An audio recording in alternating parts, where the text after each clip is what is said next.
കേരളത്തിൽ വീണ്ടും പ്രളയ സാധ്യത. അതിതീവ്ര മഴ തുടരും. അടുത്ത 5 ദിവസം കൂടി പടിഞ്ഞാറൻ കാറ്റ് കേരളത്തിന് മുകളിൽ ശക്തമാകാൻ സാധ്യത. നാളെയോടെ വടക്കൻ ബംഗാൾ ഉൾക്കടലിൽ ന്യൂനമർദ്ദം രൂപപ്പെടും.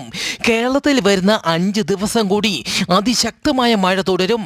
കേരളത്തിൽ അതിതീവ്ര മഴ തുടരുന്നതിനാൽ നാളെ കോഴിക്കോട്, വയനാട്, കണ്ണൂർ ജില്ലകളിൽ റെഡ് അലർട്ട് പ്രഖ്യാപിച്ചു. നാളെ തൃശൂർ, മലപ്പുറം, കാസർഗോഡ് ജില്ലകളിൽ ഓറഞ്ച് അലർട്ടും പ്രഖ്യാപിച്ചു.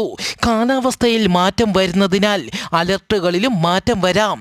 ഏറ്റവും പുതിയ റഡാർ ചിത്രപ്രകാരം കേരളത്തിലെ വയനാട്, കണ്ണൂർ, കാസർഗോഡ്, കോഴിക്കോട്, ഇടുക്കി ജില്ലകളിൽ അതിതീവ്ര മഴയ്ക്ക് സാധ്യതയുള്ളതിനാൽ വരുന്ന 3 മണിക്കൂർ നേരത്തേക്ക് ഈ ജില്ലകളിൽ റെഡ് അലർട്ട് പ്രഖ്യാപിച്ചു.